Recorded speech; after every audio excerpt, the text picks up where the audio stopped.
All right, welcome everyone. My name is Sujin King and welcome to today's Dean's Reception, hosted by USC Marshall School of Business and Leventhal School of Accounting.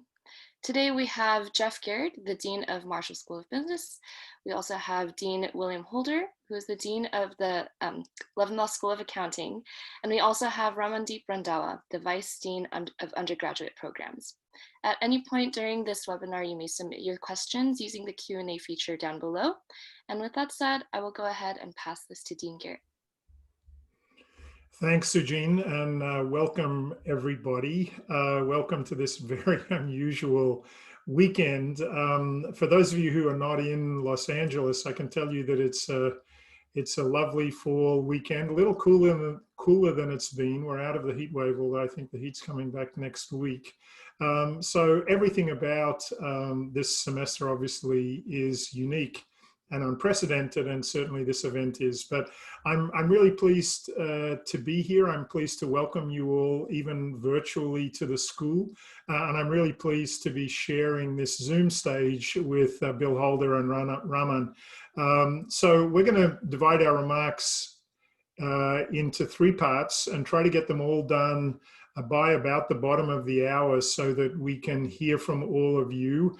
And I think everyone now is experienced enough in Zoom to know that you can use the Q&A function if you want to ask us any questions. So without further ado, let me start. And I'm going to try to do mostly big picture stuff so that Bill and Raman can dive in a little bit more deeply. But let me start with my own personal transition. I was just told by Sujin that in fact it is my 100th day as Dean of the school.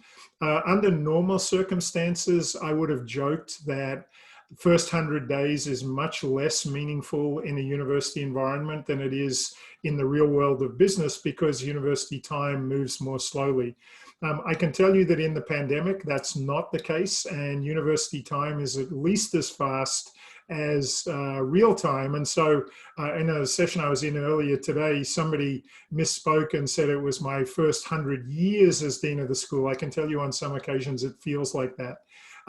If I think about my transition from a personal standpoint, I've said in several contexts that I think my transition has been sped up by the pandemic in one important respect. I think I understand the job, the business side of my job as dean better than I would have under other circumstances, only because I've just had to be involved in so many important decisions that feel like they're taking place on a daily basis. I mean, one example of that is that the deans at USC meet with the provost. I think it's either typically once a month or at maximum once every 2 weeks. Right now we're meeting 3 times a week, and that's been the case for the last 6 months. So I think I understand the job more than I would have under other circumstances, but that's come at the expense of something that's at least as important, which is the people. Universities are people-centric organizations, and even if you understand the structure of an industry, if you don't know the people in a specific organization, you're not positioned to do your job as effectively as possible. So I'm really feeling that disconnect between my understanding of the job and my understanding of the people. I'm doing all I can to reduce that asymmetry by meeting with, among other groups, lots and lots of students as frequently as I can in a Zoom context, and by meeting with people, stakeholders of the school, including all of you as parents. And I just encourage anyone who wants to have a conversation with me on any topic, please just send me email. I'll respond and we'll set something up. The questions, no doubt, that are on your mind are, how's the fall been going? What does the spring look like? And what about the world post-pandemic? So let me address each of those very briefly. The first thing to say about the fall is that we just did a survey of all of our students, undergraduate and graduate. And let me summarize what you found. I think the findings were to be expected, but they're important. First is that we asked our students how their Zoom classes were going, and we also asked them how their Zoom non-classes were going. That is, their interactions with professors, their building of community with other students, the networking that business students do. And the students told us that in-class, on Zoom classes are going better than on Zoom outside the classroom.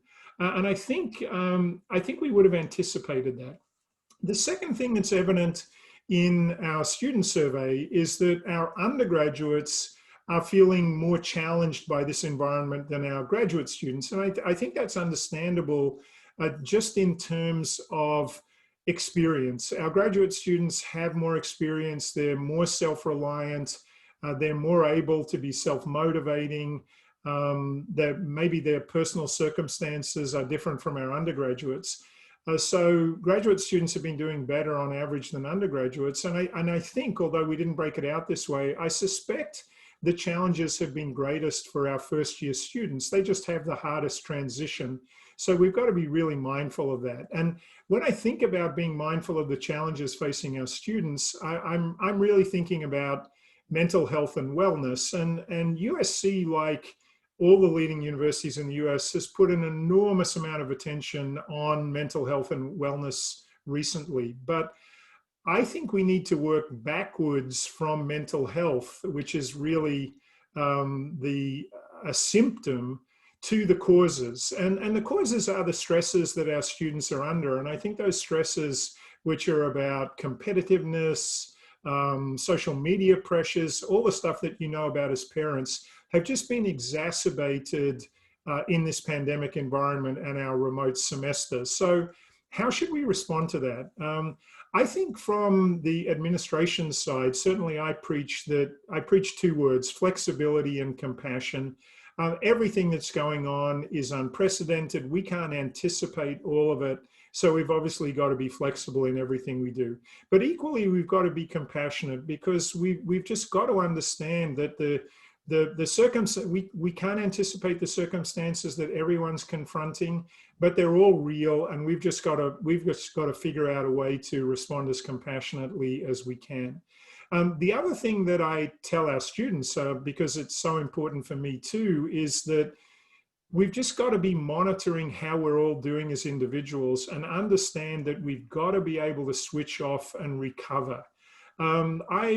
I remember a conversation I had with a leading executive 6 or 7 years ago when this person asked me how I was thinking about my deanship. This was at Wharton at the time. And I said to him, it's a marathon, not a sprint.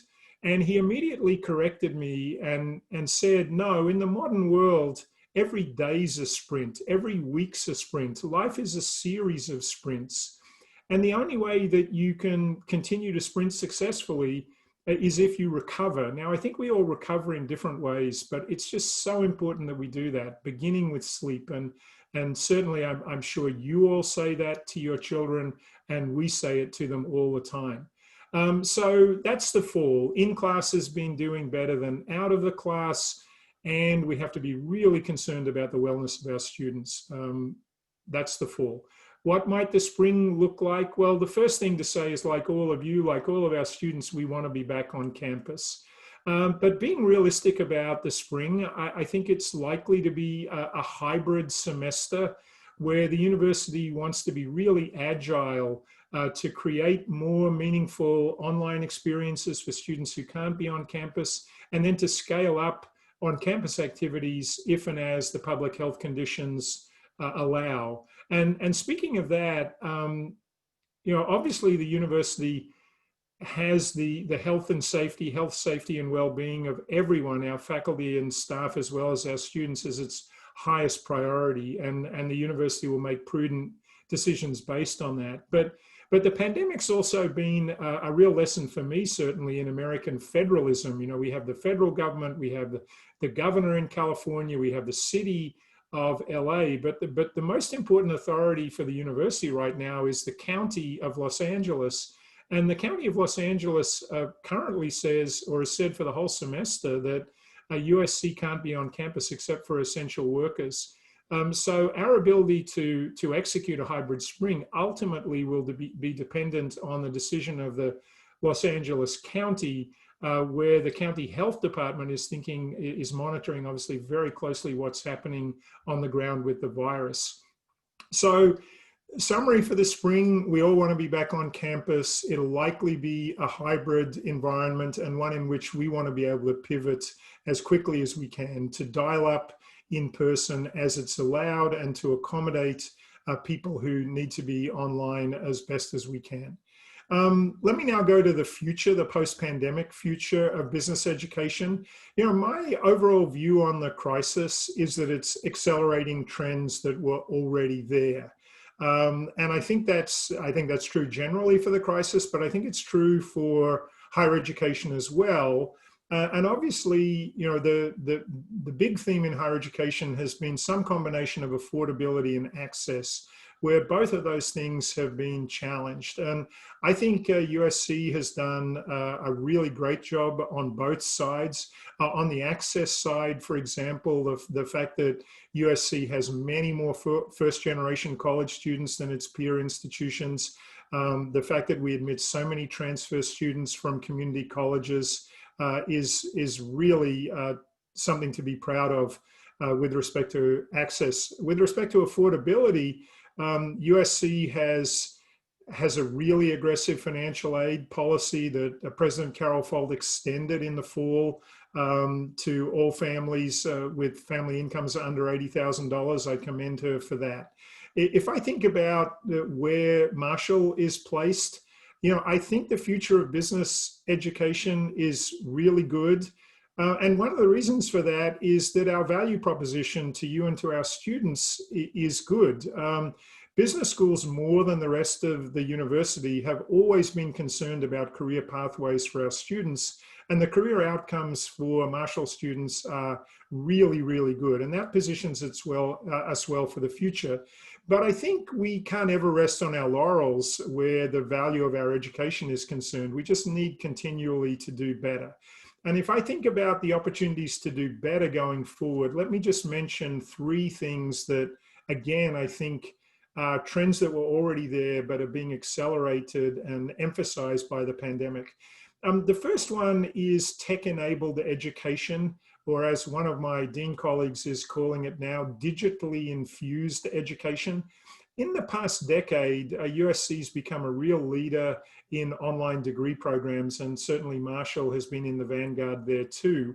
But there was this kind of bifurcation. We thought there was something called on campus and then something new that we called online. Now and into the future, I think there's going to be much more of a continuum there.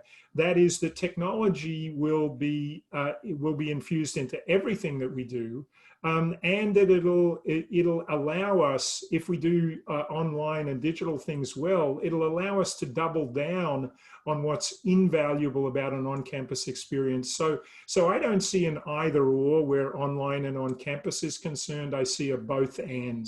And if you think about the value of on campus, I think a lot of that is going to be about, or an increasing proportion of it is going to be about experiential learning.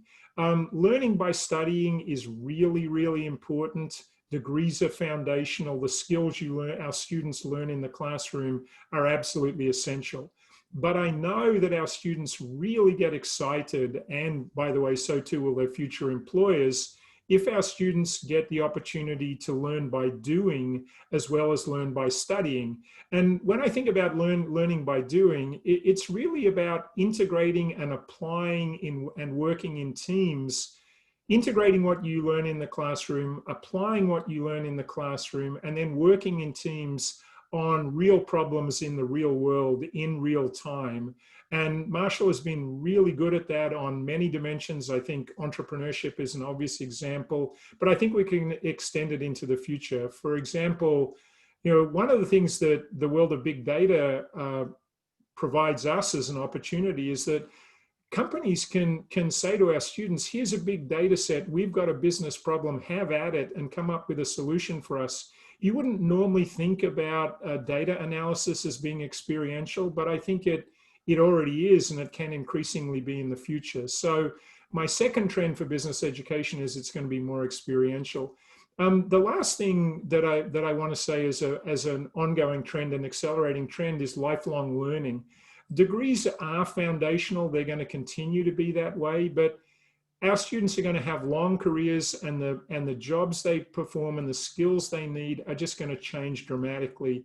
It's a cliche, but it's true. Most of the jobs that our current students will have in the future haven't even been invented yet, which means it's really hard for us to give them the specific skills they'll need for jobs of the future. So I think this provides a wonderful opportunity for us, and it's the lifelong learning value proposition to all our current students. Come to the school today to get a foundation that's going to start you onto a great career, but keep coming back to the school to refresh your skills, to develop new skills in a world of lifelong learning. And that, of course, will allow us to increase our engagement with our students as they become alumni. The Trojan family is a reality. I think the bonds among the alumni base at USC and between our alums and the university are just stronger than any other university I've ever been associated with. But we can strengthen those bonds even further by continuing to add value throughout our current students' lives and throughout their careers through lifelong learning. So I think I'm going to stop there. I've said something about the fall, something about the spring, and something about the post-pandemic world. I know Bill and Raman want to dive in a little more deeply on some specific topics. So I think I'm going to pass the baton to my friend and colleague, Bill Holder, the Dean of the Leventhal School. Bill? Geoff, thank you. And let me add my welcome to the parents and families that you earlier expressed. We recognize the great trust and commitment you've made in USC by choosing to send your sons and daughters here. And we aspire to provide our students, your sons and daughters, with an educational experience that is second to none. That goal has never been more important and central to our mission now than during this pandemic. We have assembled a faculty that boast world-class scholars, and because accounting is an applied discipline, many individuals with a solid command of the practice of accountancy. And we believe that combination of the academic and professional practitioners in our educational experience provides a rich, enduring education for our students. We too, as Geoff indicated, are most anxious to return to normal. Our beautiful campus filled with students and all the vibrancy and life that implies. But until we can, however, our faculty, staff, and administration have worked diligently to maintain the exceptional quality of education that is expected at USC. We're using technology in increasingly creative and enriching fashion to infuse our classes with educational experiences that were either infeasible or impracticable in years past. Just a couple of examples of those, and some of these are designed to try to maintain the personal relationships that were possible and naturally happen in an on-campus environment. So examples of what we do now are using virtual small group rooms during our class periods so that students can interact with each other in small groups to solve problems, to communicate with each other, to develop an understanding with of each other, and develop some of the appreciation for other cultures and other backgrounds that I believe to be essential in preparing for the world that the world of work, which they will encounter. We've also learned that we can have many executives in the classroom at far lower cost to the executives with equal benefit to our students in a much more efficient fashion. So even if someone was located locally in Los Angeles, to come down and address a class was probably a half a day undertaking, which would include lunch with the professors and all of that. Now we can have those executives visit our classroom for 20, 25 minutes, give a very pointed and direct presentation about some content-specific issue that's being considered. A good example, this last spring, this last fall, pardon me, in summer, one of our Leventhal alums, who was the CFO of Ford Motor Company, came and talked a bit about having to change on on a dime from making automobiles to making ventilators when the pandemic began its run. But that individual, even though may live thousands of miles from Los Angeles, can join our classes for the same 20 or 25 minutes that someone locally can do as well. We plan to take advantage of technology in that way to broaden, deepen, and make more common the experience of meeting our alums, the execs and professional leaders, that they can begin a relationship with in that fashion. Time precludes me from going on with additional examples of the things we're doing, but one last thought on that point, and this is based on many conversations I've had with business and professional leaders, and according to them, it's becoming clear that commerce will probably not return to pre-pandemic normal. And the evolution that Geoff alluded to that we're undergoing is going to affect business and commerce worldwide. And if that's true, the changes I've just described that we're doing here at USC, I think will also help provide an excellent preparation for our students for the world of work, which they are likely to encounter. Changing the subject for just a moment, I'm so proud I can't take these opportunities without talking a bit about our faculty and the quality of our programs. And I'll take just a moment to do that. In terms of rankings with our peer institutions within the last year, the TFE Times, formerly the Financial Engineer, listed our accounting program as #1 in the nation. The Accounting Path, citing LinkedIn, indicates that we're the best school for Big Four professional service firm recruiting in the United States. And other widely cited polls, including the Accounting Path, as well as U.S. News and World Report, list us easily in the top 10 for both undergraduate and graduate programs, respectively. Recruiter demand for our students is another indicator of excellence, I believe. And I think it's fair to say that demand for our students is deep and broad. The last year for which we have data, our undergraduate placement rates approximated 90%, recognized, and those of the students seeking jobs. Probably another 10% of our students decided to pursue graduate education. Our domestic graduate students, our Master of Accounting and Master of Business Tax student placement metrics for the last year, ending in June of 2020, was approximately 97%. And I think those kinds of programs represent excellent options for students as there are possibilities for progressive degrees. We've instituted a Master of Accounting with Data and Analytics, and just this year, a Master of Business Tax with Data and Analytics. So I think we're working hard to keep our curriculum state of the art and thereby attractive to those that employ our students. And finally, just a word about our Trojan family and loyal alumni. We have probably 4 or 5 boards of advisors for various purposes in the Leventhal School. And to see the dedication of our alums that give back freely of their time, their talent, their knowledge is extraordinary indeed. We recently started a recent alumni board of advisors. Students, our former students who graduated within the last 10 years. And we find that the advice they provide us on what we're doing in our curriculum, how well it fits with their initial job requirements, as well as how it prepares them for their maturation in practice, is just excellent guidance for us. So this lifelong relationship to which Geoff alluded earlier, I think has many facets. And we're so blessed to have our alums, supporters, and stakeholders continuing to make that investment in the quality of our program.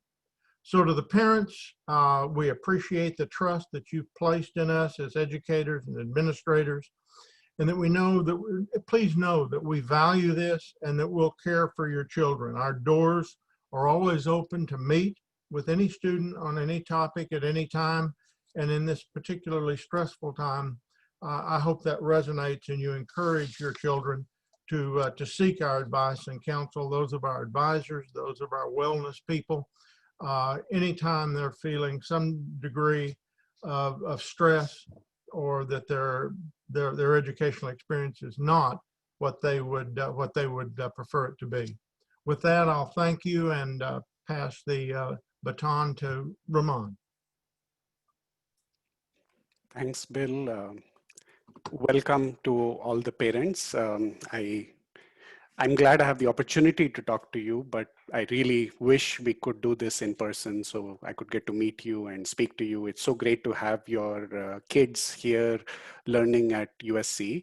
And I have met with couple of hundreds of them already since I took on this job a few months ago, and they are working very hard. It's very clear to me that they're working really hard. They're exceptional kids. One of the reasons I took on this role is we just have amazing students. Our undergraduate student body is second to none. They're amazing students, and I can tell when I talk to them now, even in this environment, they're working really hard. They are learning a lot as well. I have to add that. Just sort of, they are talking about, I was on a webinar with, we brought several of our kids together, and I believe kids learn a lot from their peers. So we had a group of kids and we had a discussion around how to succeed in this environment. And they talked about how recorded lectures, the fact that they can listen to people, like faculty even after class, that flexibility is just, they really appreciate that. The fact that they can speed up, some people speak a little slowly. So the fact that they can speed up faculty and get to exactly the point where they want to hear it again, that is invaluable. Now this struck me, the next part just really struck me. They all mentioned that office hours with faculty are something everyone should try. And I've been teaching for like 15 plus years now. And I was shocked that students would not, that's news to students, that this is advice that has to be given. And like students are really coming in, and so office hours is really one-on-one time. And this is what Bill was talking about. Faculty right now are in this environment, and it's really easy to just click on a faculty Zoom room and go there and talk to the faculty. Now, why would you want to talk to faculty? We have some of the most amazing faculty in our school. Just before I took this job, I was the department chair of data sciences and operations department, and a lot of that job involved recruiting faculty. I assure you, we have faculty who could be faculty anywhere in the world, wherever they chose to be. But they chose to come to Marshall, to USC, because we have such a fantastic environment. Our students are amazing. One of our faculty, my colleague, Professor Kimon Drakopoulos, he was working with the Greek government, the Prime Minister's task force in protecting Greece from their borders from COVID. He was there the whole summer and fall. He came back 2 weeks ago to teach his class. He wanted to be here.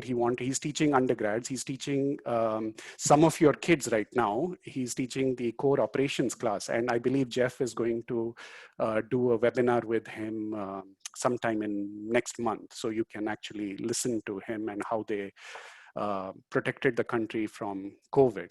Now, faculty, Bill talked about working hard, and students are working hard. Faculty are working really hard at making learning interesting. So one of our professor, Emily Nix, she built a light board to not literally, but figuratively bring her economics equations to life to get the student interest going. We have some amazing classes, brand new classes that faculty are building for spring. So we have classes on business of digital Hollywood. We have a class, cutting edge class on business analytics. We have a class on happiness and well-being in the marketplace. All these classes just now on last Friday, I was part of the curriculum committee. We approved those classes. They're going to be there for spring. Those of you whose kids just started, these classes will still exist as they go through in the next couple of years and take them. But please encourage your kids to take them if they're already upper divisional. We have, in the spirit of new classes, Marshall and Leventhal have always been known for being global. So we've been leaders on that front. Even in this environment, yesterday there was a webinar on how we've redesigned our global experience, our link and tie classes for spring. So they're completely redesigned. And just in many ways, they are in many aspects, they're better than what they were before. Earlier, these travel classes were a curriculum, you're teaching people, and then students are taken for a 1-week trip because that's how it works. But now that global aspect is integrated into the entire course over the semester. And one of the cool thing is these are like, it costs us to put together this class, but it's free for the students. We wanted to make it available for everybody.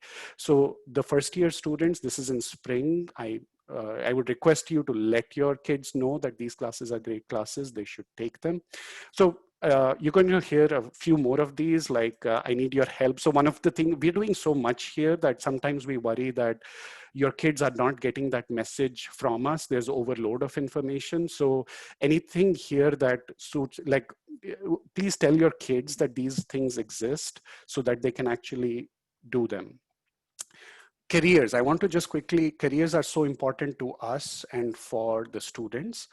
Just being in a business school, right? This is what it's about. We want that outcome. And our career team is actually the best equipped. And in March, like, they were among the first to completely switch virtual because all companies are recruiting virtually. Networking is happening virtually. So that's perhaps the most robust setup we have. And I'm in constant touch with my peers across the country, all top schools. And I keep an eye on how they are doing things. And we are right there. We have just this summer, we started with a new platform, which is the leading platform for jobs, Handshake. So make sure your kid has access to Handshake. If not, let us know. They should already have received multiple emails. We have this amazing series, which again, I'm going to request you to tell your kids about. It's called Pizza and Professions. And so usually you need pizza to bring, kids in. And actually I have pizza evening in our family today as well. So pizza works. But the idea here is to bring students in and showcase a certain profession. So last week we had, or actually early this week, we had the CFO of Starbucks come in and talk about what does it mean to be a CFO, what is that career path. In a couple of weeks, we have the chief data scientist of Yelp coming in. We also have next week, I believe, the chief operating officer of Proterra, who was also the VP at Tesla. So we have a lot of events going, and we actually raffle out a pizza or an Amazon gift card. So we didn't let go of that pizza in this environment. We had Wednesday, a diversity and veteran focused networking event where we had 40 plus employers, including Amazon, Boeing, Big Four. So really on the career side, we had 70 events already, and this is week 8. So we're really geared up there. A few things I would say is just something that doesn't get enough attention is we have a lot of peer tutors. So we have a lot of resources. You heard the president talk about it, Geoff talked about it, Bill talked about it. So we actually have something very cool, which not everybody knows about, which are peer tutors, we call them. So these are students who've gone through some of our more challenging core classes, and they offer tutoring for free for your students. And so basically come learn from a peer who's succeeded, who's scored an A at this class. So we have that. We have a lot of virtual activities where it's really a lot of fun and engaging content. We have like group fitness exercises going on, book club. It's not just all fun. There's also like Sotheby Art Institute in London. They have a talk next week on art markets. There's just a lot going on. And I want to come back to mental health for a second. I mean, Bill and Geoff both said this, your child are our responsibility. If you're concerned about your kid, let us know. So we have a lot of resources, but a lot of we need to make sure they get directed towards those in need. So we have this Let's Talk initiative, which is just a 30-minute individual conversation that a student can have with a counselor. You can go online and just connect, and the student can set that up immediately. So, I mean, mental health is something we've been looking at for a long time, that this is something important, especially with COVID now. It's important for us to keep an eye, and we are doing our best, and we could really use your support and your collaboration, your partnership on that dimension. I'll just close, the last thing I'll say is I have a 9-year-old. You can see her painting in the back there. So, being a parent is difficult. So it's, but I do, when I look at all your names on the side, I don't see your pictures, but I really look up to you in a way. I wish 10 years from now, I am a parent and I'm in one of these sessions with the dean and my kid is in college. So congratulations to you for doing such a successful job in raising your kid. And I'll stop there and pass it back to Geoff or Sujin, whoever. Thanks, Raman, and what a wonderful place to end. Yes, thank you and congratulations to all the parents. I'm sure you're all so proud of your student children, and you should be so proud of them. I can see that we've had some questions coming in, and I think we might have had got an inkling of some things some parents were concerned about or wanted to ask us about in advance. So, Sujin, I'll throw it back to you. What questions have been coming in? What should we talk about? And maybe I can traffic cop them. I'll try to answer the easy ones and send the harder ones to Bill and Raman. Sure, absolutely. And again, as you mentioned, Geoff, we are still receiving questions, so you may submit them using the Q&A feature at the bottom of your Zoom window. So our first question here is there any discussions or considerations for a pass or no pass option for this semester or for next semester? Yeah, so I can take that one because it's been a conversation among the deans and with the provost in the past couple of weeks. And I can tell you my position, which I think, I was not at Marshall when decisions were made about how to deal with grading in the spring semester, but I have thought about this issue in the past, and I was at another university where we were dealing with this in the spring. My feeling is that we should, for golfers out there, this is a world where there should be mulligans, and not one mulligan, but lots of mulligans for our students. That is that, many of our students will want to get grades for classes, to improve their GPAs, to position them for careers, to position them for graduate school, all of that stuff. And we shouldn't get in the way of that.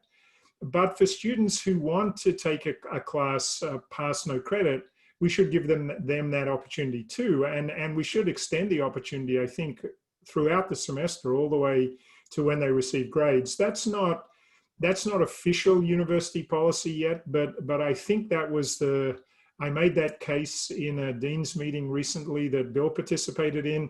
And I think, Bill, that was the consensus position. It's not formal university policy yet, but it's certainly, back to my compassion word, I think we need to exercise compassion, and this is one way to do it. Am I overstating the case, Bill, from our dean's meeting with the provost? I don't think you are at all. That was certainly the conclusion that I came to following the meeting, the consensus as you described it.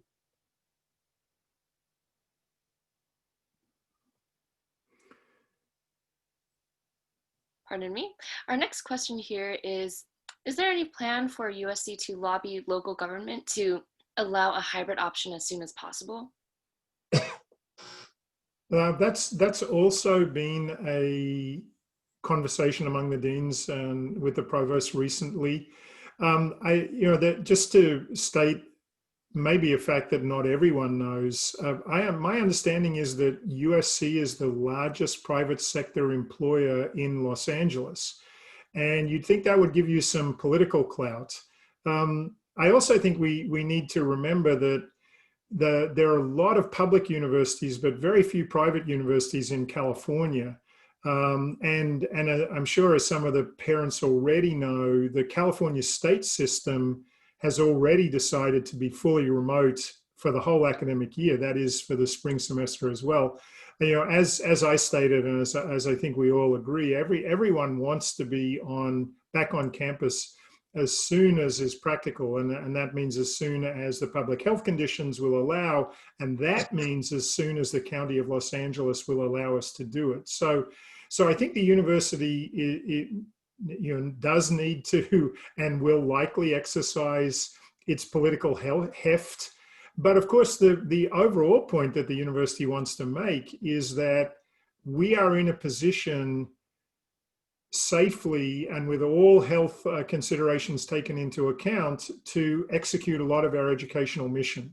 And you know, that's the case that we'll make. It is obviously ultimately dependent both on the course of the virus in Southern California and the decisions that the public health authorities make. But I do think USC has the capacity to implement a really safe hybrid semester. And I'm sure that capacity will be well represented in the corridors of political power. Thank you. Can you talk about some of the diversity, equity, and inclusion efforts relating to students that are happening at the moment? I could, but I'd love to get Raman and Bill back into the conversation. Bill, you're unmuted. Would you like to go first? I know diversity, equity, inclusion has been a big passion of yours at Leventhal. Yes, it is. It's something that's become quite central over the last few years, and it remains of crucial importance to us. I think the programs devoted to diversity, equity, and inclusion have a lot of facets. They range from recruiting faculty to recruiting students to treating students well when they're on campus and making sure they feel included and part of the mainstream. That's even harder now to try and accomplish. We run a program called the Leventhal Leadership Program. It's easy for us to do because they teach beginning accounting in the community colleges. And so we have a relationship with several community colleges and their professors in accounting that when they identify those professors, they identify a student doing well in accounting, they explore with them the interest that the student might have in a career in accounting. And assuming that the student has the interest, they provide us with names, contact information, and we recruit probably our program has maybe 45, 50 of those students that come to campus for a series of Saturdays to learn about accounting education, the accounting profession, career opportunities, the nuts and bolts, I guess, of being an accounting major and then exploiting that throughout your career. We recruit to USC Marshall and Leventhal, usually 8 or 9 of those students each year. And when you think about the size of our undergraduate program, that moves the needle a little bit. But one of the things we really learned is once those young people come to campus, we need to have all kinds of programs of support and engagement so that they feel included, that they're not just tacked on and, you know, they're sink or swim kind of mode when they arrive here. And our faculty has been very generous of their time. Our students have been very generous of their time and energy to extend involvement to and opportunities for involvement to those folks. We obviously have student organizations. Alpha is the Latino professionals in finance and accounting. We have a student group of NABA, the National Association of Black Accountants. And so there are ample opportunities for them to get involved, and we try to encourage them to do so. But again, that's a challenge in this pandemic social isolation that we now exist. We have a number of other programs, and we're committed to those, and we've got a long way to go. But that's essentially, you know, my take on it, I guess, Geoff, in a reasonable confines of time. Yeah, so maybe we should broaden that one out a little bit. Raman, you pointed out to me, and I saw the statistical readout, that we have now 1 in 5 of our undergraduates is a first-gen student, the first in their family to go to college. That's a remarkably high percentage for an elite private university, I think. So, but Bill made the point that we not only want to recruit diverse students, the most talented, the highest potential students, but we want to ensure that they all thrive when they're on campus. Do you want to speak a little bit either about first gen or about broader support programs? Absolutely. So the way I think of it, there are 3 sort of phases for our students. The first is just when they enter, right? So I think that transition from high school to an elite private university like ours is difficult and challenging. And again, parents, I think if your kid is a first-year student, you'll be seeing that, because it's just, this is a it's a difficult environment. We are a top university. The curriculum is super rigorous. So that first entry point, we want to make sure that students succeed there. The second is just their journey from, well, I guess it's easier to understand the second with the last, right? So the last is the career. We want them to get jobs. So you have the jobs, you have the entry point, and then you have the journey within. So that's how I think of it, these three phases. And we do mindfully, intentionally look at each of those components and do our best and keep working at ensuring success. So on the entry point, we have a first year experience, which is a whole program designed. It's a 6-week program where advisors, they craft out programming especially for these students. So it's geared for both, but especially we look at first gen and underrepresented students as part of this. We also have a transfer success program, which is geared to our transfer students, where these percentages, the first gen population is even higher.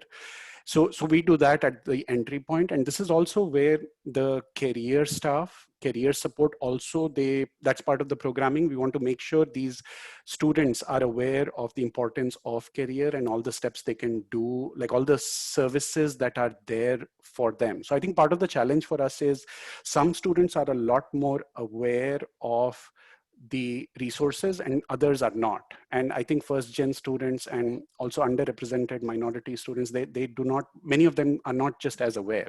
Many other students are also not aware. So this is like a general thing of just making awareness. So we try to get them at the beginning with that awareness. And then throughout the lifetime of the student till they are at that internship career point, that's where a lot of the interaction, they are surrounded by peers, the student orgs. Bill mentioned some of our really good student orgs. We also have the BBSA, we have USC chapters for Ascend. There's a lot of other student orgs that students can be part of.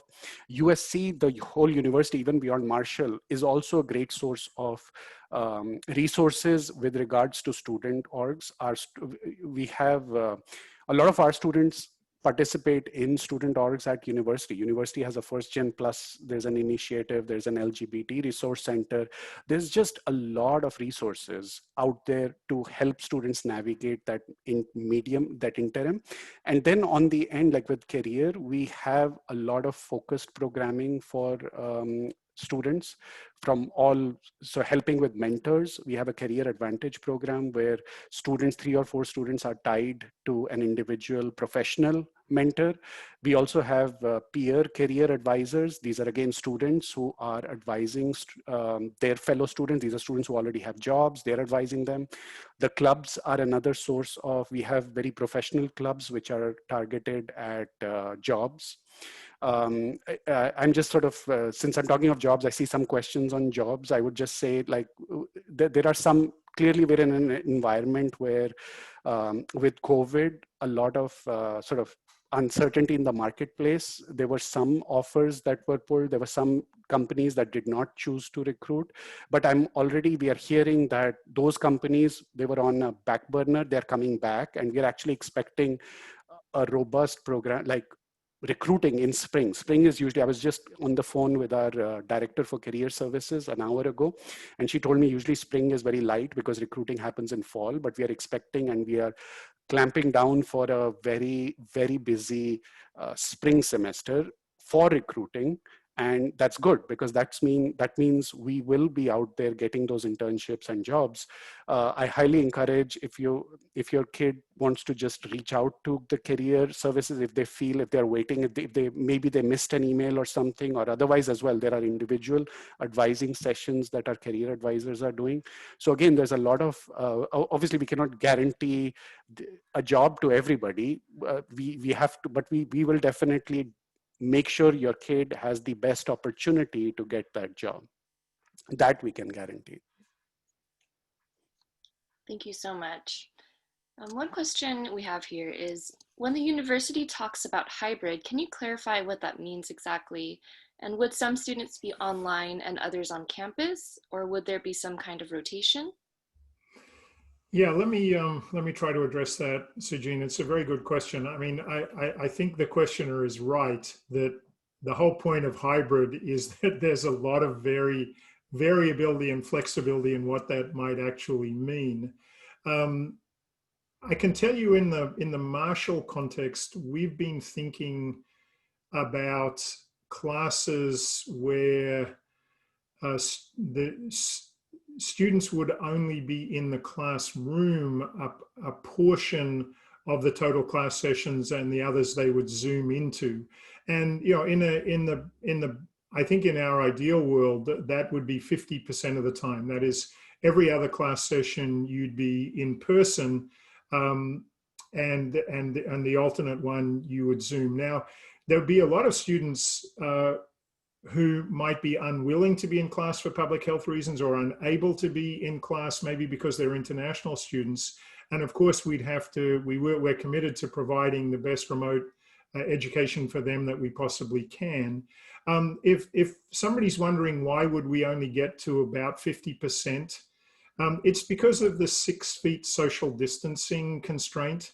If you think about it, that's a 6-foot radius. And so what we're going to have to do is to get a rough order of magnitude, let's say our average class size is 50 students, and you need to put 25, and you want to put 25 students in a room, you probably need a teaching room that has a normal capacity of over 100 students to execute that 25 persons. So that's what we're shooting for. There'll be other versions of hybrid. So one may well be that students could be in on-campus housing, but take a lot of their classes remotely. The University of Michigan is doing that at the moment, something that parts of USC are thinking about. It's also possible in some of the smaller schools at USC, or schools that typically have small classes, and I'm thinking of the performing arts here, that they may just choose to have some of their classes fully on campus and other of their classes fully remote. So yes, hybrid, there's a big tent under hybrid, but those are at least 3 of the kind of dimensions. And the one that we're focused on is called, in the jargon, high flex. That is, that students take a portion of a course in person and a portion online. Thank you very much. One mentions that students and families have been especially disconnected from the Trojan family. And are there any special plans to bring this Trojan family together in a meaningful way during this time? I think Bill and Raman should speak to this as well, but let me just say at the highest level, again, I now see, having come into USC, that the Trojan family is indeed special and probably unique. Personally, I've been struck by how robust that family has been in a pandemic environment. But I know it's not the same, right? It's not the same as being able to gather for this weekend. It's not the same as being able to tailgate for a football game. All of that, those things are just not the same. But my reaction is that it's just a mark of the strength of the Trojan family, how well the community has hung together in the pandemic environment. But I'd be interested in Bill and Raman's reaction to this question. Who's going to unmute first? Yeah, the thing that struck me about this is once the opportunity to interact socially and in person goes away, you begin to realize how frequently and pervasive the social interaction was prior to that moment, and how natural it seemed, and at some level unremarkable. And we recognize that not just for our students, but for our supporters, our alums, the people that serve on our advisory boards and so on, there's that same possibility of estrangement and becoming remote and becoming uninformed about what's going on campus, and vice versa, what's going on in the firm. So we have in this last fall had several conversations, they're all Zoom, but with firms and the students that have either served residencies, internships with them during the summer, or maybe are accepting jobs or interviewing with them now, and firm personnel. And there's really a number of discussions. I really do want to call them discussions and not presentations, at which we convey what's going on campus, the firms in turn, what's going on within their companies, and how the pandemic is affecting them. We also, from the social events, we don't have football games anymore, although they may start, I suppose. But what we try to do is make things virtual that heretofore were in person. We have an honors dinner that we used to have. Now it's an honors event. But in the conduct of that event, we will have our scholarship award winners attend. We'll have the donors attend, and then we'll put them in small groups so that the donors have an opportunity to still get to know the beneficiaries, the recipients of those scholarships, and vice versa. And is it perfect? Is it as good as it was before? Probably not.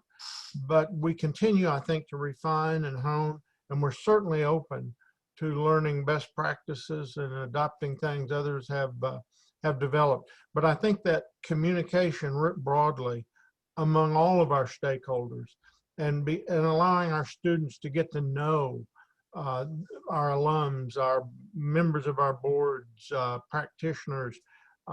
We have our student groups that are still meeting, although the meetings are now virtual, but in which practitioners attend.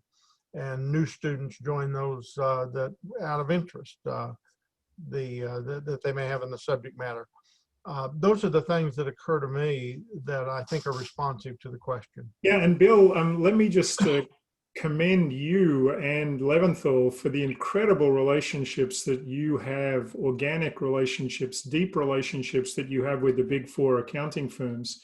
And of course, the reason you have them is because of the Trojan family. When I'm on those calls with you, the senior executives in all of the firms bleed Trojan blood, and that really, it really makes it makes recruiting easier. It makes these relationships stronger. I know you've done really well philanthropically from the firms, and that's all because of the Trojan family. So I find that remarkable, and I hope the rest of Marshall can emulate the incredible leveraging of the Trojan family you've done with the big accounting firms.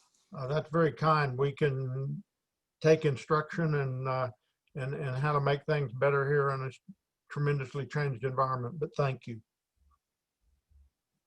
I'll just add to, so the Trojan family is indeed very important to all of us, and getting together is something like, it's, I think there are so many other factors like nature at play that there is, that ties our hands, but bringing everyone together, that just feels like, something we have to keep thinking about. And just to, so my parents are in India, and so I cannot go meet them, right? So as like, I don't see, like my closest friends here, like I have people I consider mentors, like that's my family as well. So being able to get together with family is just really important. And, all of you are part of that family. So that's something we would love to do as soon as the environment allows us to. Thank you, everyone.